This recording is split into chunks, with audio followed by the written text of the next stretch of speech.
Erreur. J'ai coupé tout mes découpes. Mais pas du tout.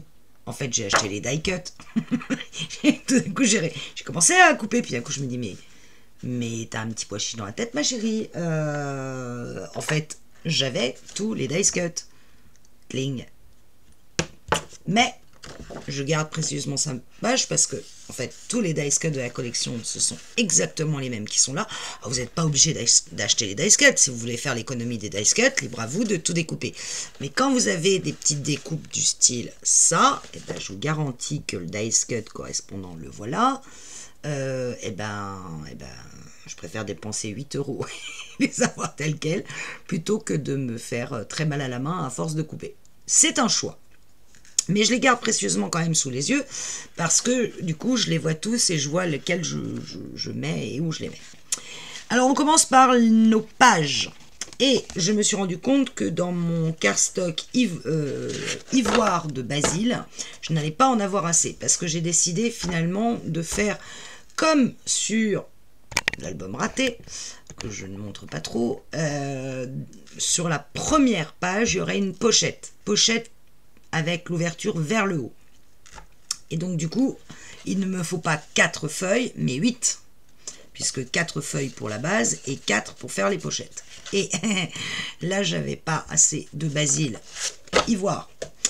Donc j'ai été fouillée et finalement je suis retombée sur ce que je pensais avoir dès le départ, c'est-à-dire de l'off-white de Florence, mais texturé.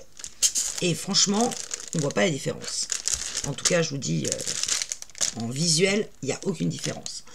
Donc je vais garder mon paquet que j'avais acheté, je pense, il y a 20 feuilles dedans, et je l'avais acheté chez Brico Scrap. Pour construire mes pop-up, je prendrai celui-là. J'aurai donc une face lisse, une face texturée, et je pourrai jongler avec les deux. Et pour mes bases de page, je garde mon Basile. Alors, je fais des pages pop-up, ce qui veut dire que je vais avoir de l'épaisseur sur mes pages. Donc, d'une part, là, je vais pas faire un accordéon, je vais les faire coller sur la tranche. Voilà, mes pages vont être collées sur la tranche et pas être mises dans un accordéon. Donc, mes pages vont être lourdes, donc il faut que ma patte de collage soit assez large pour bien tenir sur ma tranche. Je vais prendre 2 cm de pâte de collage. Ensuite, je sais que ma page, elle fait 21 sur 21. Mais j'ai 2 cm de pâte de collage, mais il faut aussi que j'ai un gousset d'aisance. Et comme je vais avoir une page lourde et épaisse, puisqu'il va y avoir un pop-up des deux côtés, je vais mettre 2 cm de gousset d'aisance. Donc en tout, je vais avoir ma page qui va faire 21, ça c'est ma déco, 2 cm de gousset d'aisance, plus 2 cm de pâte de collage. Encore une fois, mes pages risquent d'être assez lourdes. Donc, je prends une sécurité. Je vais dire ça, je m'en fous. Donc, dans mon papier 30-30, je vais couper 4 fois, puisque je fais 4 pages. 25 par 21. 21 ma hauteur, ça ne bougera pas. Donc, alors, vous savez quoi? Nouvel album, ça fait... ma lame, elle a plus que vécu. Elle a déjà fait au moins 3 albums. Donc je vais, première chose, changer ma lame de coupe. Au bout de 3 albums, je change ma lame de coupe. S'il me reste ça de coupe, yes. Donc, je garde les lames usagées pour couper de la cartonnette, par exemple. Pour faire les bases de coupe de la cartonnette. Et je prends lame neuve. C'est pas balle neuve, c'est lame neuve. Yes. Voilà. Ça, c'est fait. Donc, j'ai dit que je coupais 21, c'est ma hauteur, ça bougera pas, par 25. 21. Je garde mes chutes par 25.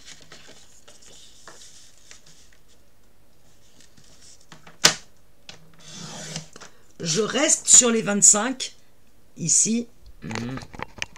Voilà. Là, j'ai les 25. Je vais me décaler.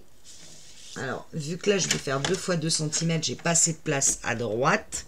Je vais décaler carrément tout mon bureau. Oh, plein de petites poussières. Mais j'ai mon barbatruc qui vient me nettoyer mon bureau. La vie est belle. Donc, je laisse les 25 sur le réglet. Je vais d'abord faire un pli à 2. Et là, je fais bien attention à être aligné parfaitement sur les deux. Et je fais un pli.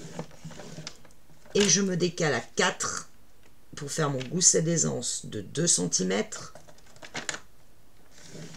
Et je fais un pli. Voilà. Ma page. Je vais bien marquer mes 2 plis.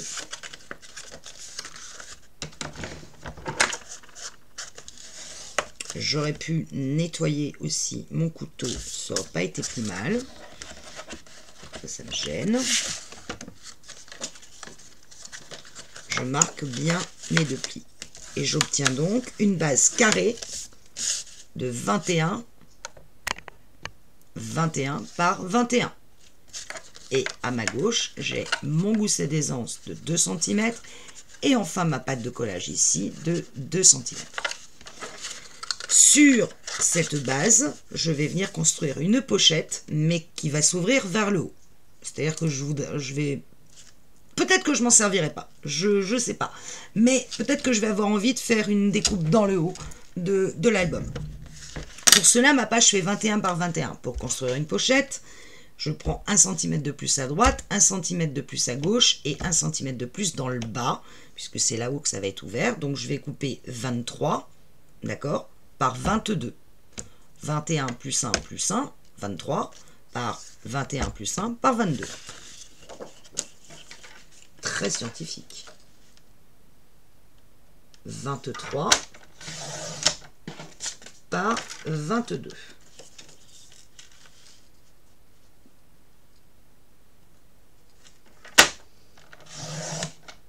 J'ai les 22 sur la règle, je les garde. Je décale de 1 cm à droite, ça va être ma pâte de collage du bas de ma pochette. Je remets les 23 sur le réglet, je me redécale à 1 cm dans un sens à droite. Je fais bien attention à être à 1 cm et être bien devant mon massicot.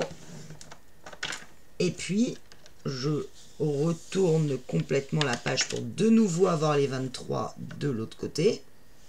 Et je redécale à 1 cm. Voilà, la pochette est créée. Bon, c'est pas comme si c'était la première fois qu'on faisait une pochette ensemble, hein, mais bon, je considère toujours qu'il peut y avoir des super débutants qui vont être contents de voir comment tout fonctionne. Sinon, vous faites accélérer. Ça marche aussi. Je marque bien les plis sur mes 3 côtés.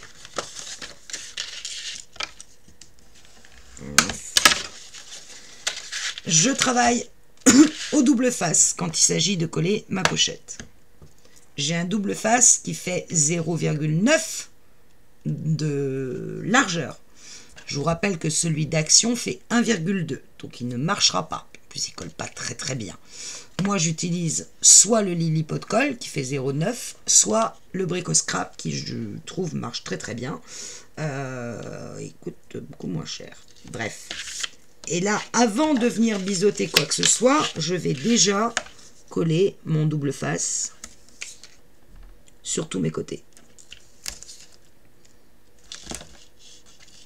Bon, je ne mets plus beaucoup de double face de Brico Scrap, donc il faudra que je passe au Lilliput Colle. Et je viens placer mon double face, et comme il fait 0,9, ça me permet d'éviter d'en mettre sur le pli, sur le petit bourrelet formé par le pli. Ça qui est bien. Hop. Et tant que je n'ai pas biseauté, bah, je peux couper droit mon double face. C'est quand même super pratique. Bon. Tout ça, vous connaissez par cœur pour celles qui me suivent. Et pour celles qui ne me suivent pas, elles découvrent. Voilà. Hop.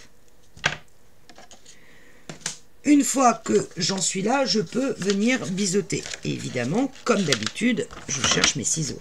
Généralement, c'est soit les ciseaux, soit la petite règle. C'est au choix. Je viens couper les petits carrés qui se sont formés. C'est un peu la lumière. Qui se sont formés sur mes plis aux angles. Et moi, je coupe d'un coup en passant bien par le centre. Les deux côtés.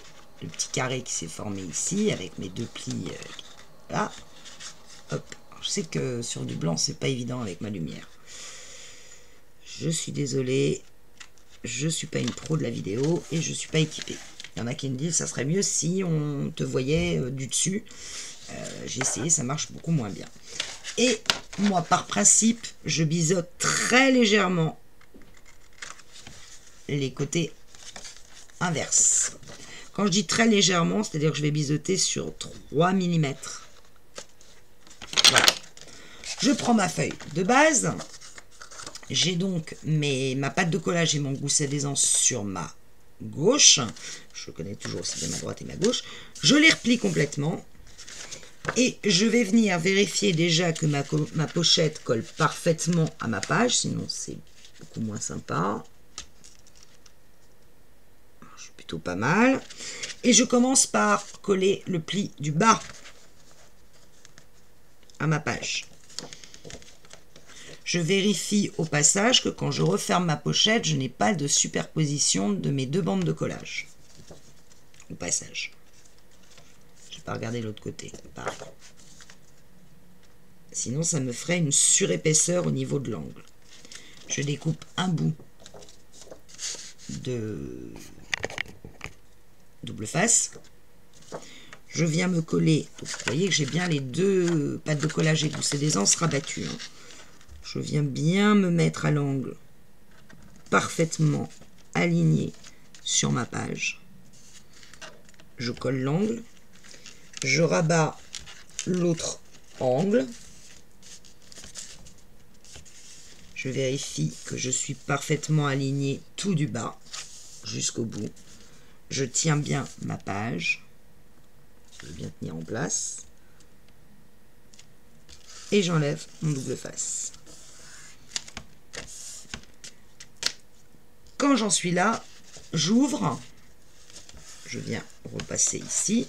Et vous voyez qu'ici, forcément, j'ai une espèce de butée créée par la pâte de collage. Si je glisse quelque chose, j'ai forte chance que ça bute sur ma pâte de collage. Pour cela, tout de suite, avant de refermer ma pochette, je vais mettre du scotch. Alors la longueur, c'est au pifomètre. Voilà, il ne fallait pas faire. Et j'en mets tout le long de ma pâte de collage.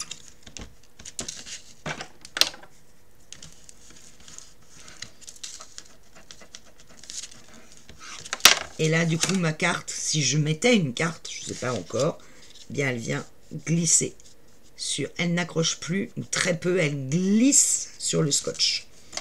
Question évidemment que le scotch soit parfaitement collé. Sinon, ça marche beaucoup moins bien. Pas faire de plis. Voilà. Et maintenant, je peux rabattre tout simplement mes pâtes de collage latérales. Pour ça, je me remets bien droite. J'en décolle une. Bien là, ma cocotte. Voilà. Je tiens ma page bien droite. Hop. Et d'une.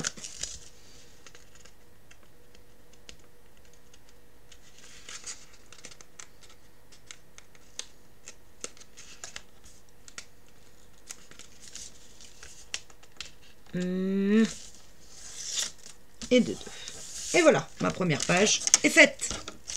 Prête à accueillir mon premier pop-up.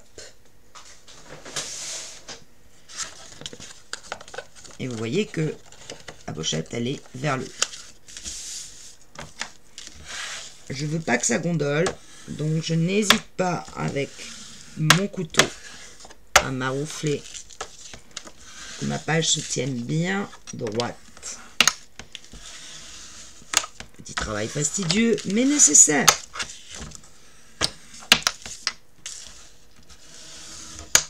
Viens martyriser mes plis de la pochette pour qu'ils se mettent bien complètement à plat.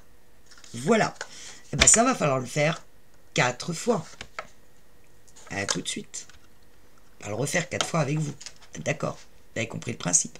À tout de suite.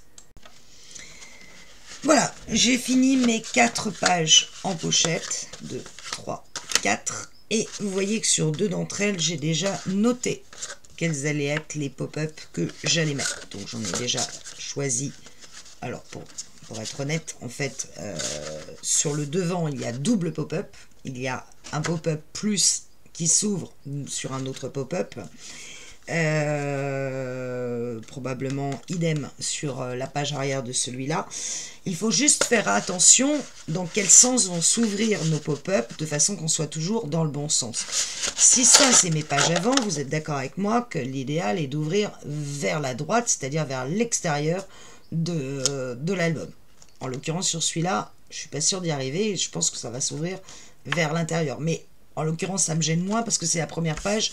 Et là, à ma gauche, c'est le côté reliure. Donc, c'est moins gênant.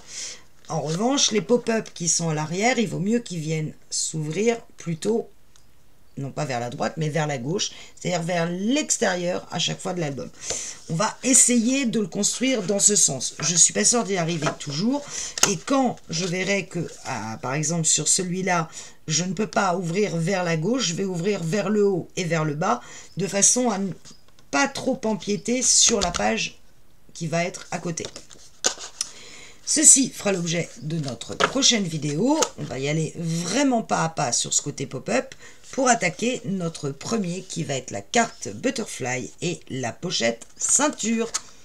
À très vite!